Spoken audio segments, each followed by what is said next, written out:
Now, in the last video, we looked at how we could work with functions in Go.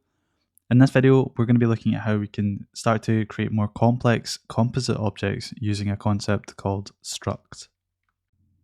Cool, so let's dive into the code and try and define a new struct that is going to store information about an engineer, for example. So I'm going to start off with the type keyword. I'm going to call the struct engineer, followed by the struct keyword, and then I'm going to open up curly braces. Now within the body of these curly braces, we can define the fields that we want to store within our engineer struct. And I'm going to start off with name, which will be of type string. Cool. So we've defined the struct.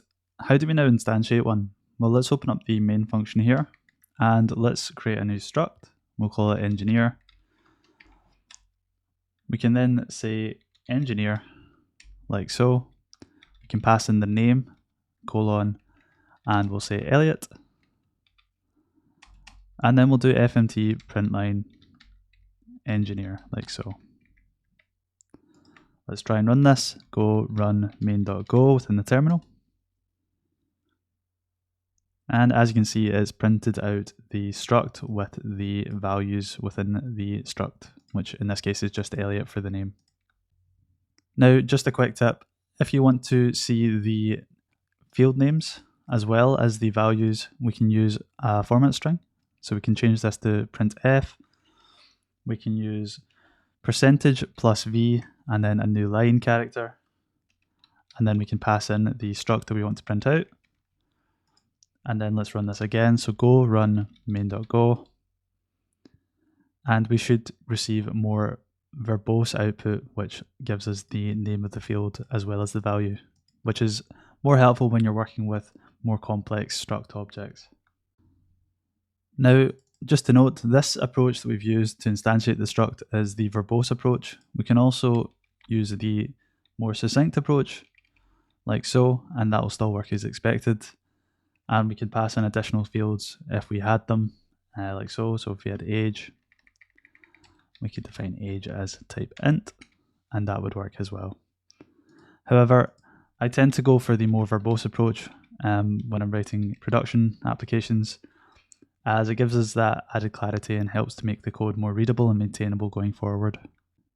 Now in this example, we've just added the age field, which is of type int, to our engineer struct.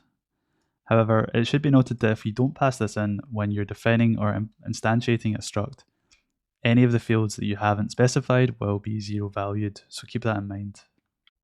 Okay, so the struct that we have defined here is fairly flat, but say we wanted to add a more complex object underneath it, and that captured the projects or project that an engineer is currently working upon. How would we go about that? Now, I'm going to encourage you to pause the video for a minute and try and implement some form of substruct within this engineer object that would help you to capture a project. And then once you're happy, we'll move on and I can show you exactly how you would do that. Cool, so now that you've attempted that yourself, let's see how we'd implement that in practice. Well, let's say we wanted to capture the project that an engineer was currently working upon. The first thing I'd want to do is define the name of the field. So I would say project, and then I would say this is going to be of type project. Now this is currently undefined, so what I would then do is define another project struct underneath it. And within this, I would define the fields that I'd want to associate to a project. So the project name, we could do something like the priority, or we could use something like the technologies, so technologies, which could be a slice of type string. Cool, so we've been able to effectively define a nested struct within our engineer object that captures the current project that they're working on, and that project captures the name, the priority, and some of the technologies that the project uses. So this could be things like the language, any broker technologies, or whatever. So now that we've defined this nested struct of type project, let's have a look at how we would populate this within the engineer object we've created within our main function. So to keep things nice and tidy, I'm going to create a new line. I'm now going to fill in the age, which is 27 and not 28. And then I'm going to define the project, which is a struct of type project. The name is going to be Beginner's Guide to Go. The priority for this is high. And the technologies we use are going to be a slice of type string, and I'm going to pass in just Go into here.